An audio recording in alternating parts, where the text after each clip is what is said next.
मोदी सरकार के 2.0 का आखिरी बजट पेश। खुल गया वित्त मंत्री का पिटारा। जाने बजट की बड़ी बातें। आखिर बजट 2023 में युवाओं को क्या मिला? बजट 2023 पेश किया गया है। इसमें सरकार ने युवाओं के स्किल डेवलपमेंट पर भी फोकस किया है। सरकार इसके जरिए रोजगार के मौकों को बढ़ाना चाहती है। नेशनल अप्रेंटिस स्कीम के तहत डायरेक्ट बेनिफिट ट्रांसफर के तहत 47 लाख युवाओं को आर्थिक सहायता दी जाएगी। वित्त मंत्री निर्मला सीतारमण ने नई टैक्स व्यवस्था के तहत टैक्स पेयर्स को बड़ी राहत दी है। नई इनकम टैक्स व्यवस्था के तहत टैक्स छूट की सीमा को 7 लाख रुपए कर दिया गया है।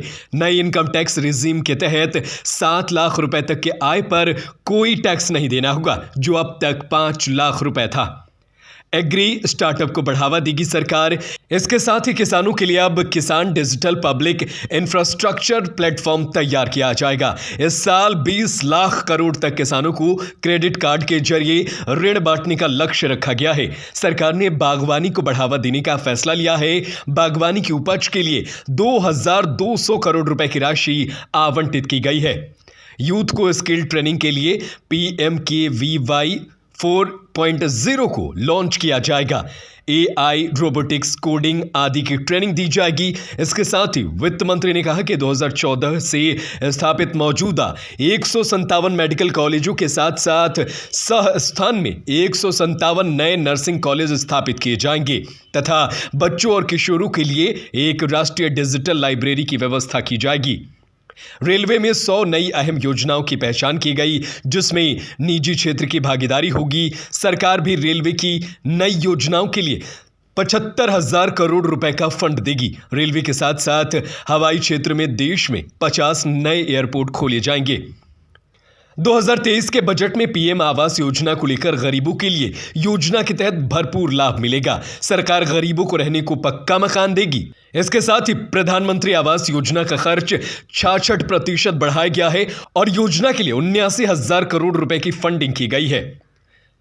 तो आखिर में अब आपको बताते हैं कि आखिर इस बजट में महंगा क्या क्या किया गया है। सिगरेट को महंगा कर दिया गया है। सोने और प्लेटिनियम से बने सामान को सरकार ने इस बजट में महंगा किया है। चांदी के गहने और बर्तन के साथ साथ देशी किचन चिमनी भी महंगा हो गया है। तांबा, कपड़े, छाता, इन तमाम चीजों पर सरकार ने टैक्स बढ़ा दिया है। वहीं सरकार ने कुछ सामानों को सस्ता भी किया है। खिलौने, साइकिल, इलेक्ट्रिक वाहन, LED टेलीविजन, मोबाइल, कैमरे के लेंस, हीरे के आभूषण पर सरकार ने टैक्स कम कर दिया है, यानी ये सस्ते हो गए हैं। इलेक्ट्रिक व्हीकल सस्ते होंगे। खिलौने, साइकिल, ऑटोमोबाइल की कीमतों में राहत मिलेगी। चुनिंदा चीजों पर सीमा शुल्क को 13% किया गया है। विदेशी इलेक्ट्रिक चिमनी को महंगा कर दिया गया है। लिथियम आयन बैटरी पर छूट की समय सीमा बढ़ा दी गई है। बैटरी आयात पर शुल्क में राहत मिलेगी। देसी मोबाइल फोन, कैमरा, TV और लेंस किफायती दामों पर उपलब्ध होगा। सरकार के बजट से आप कितना संतुष्ट हैं? आप हमें कमेंट करके जरूर बताएं।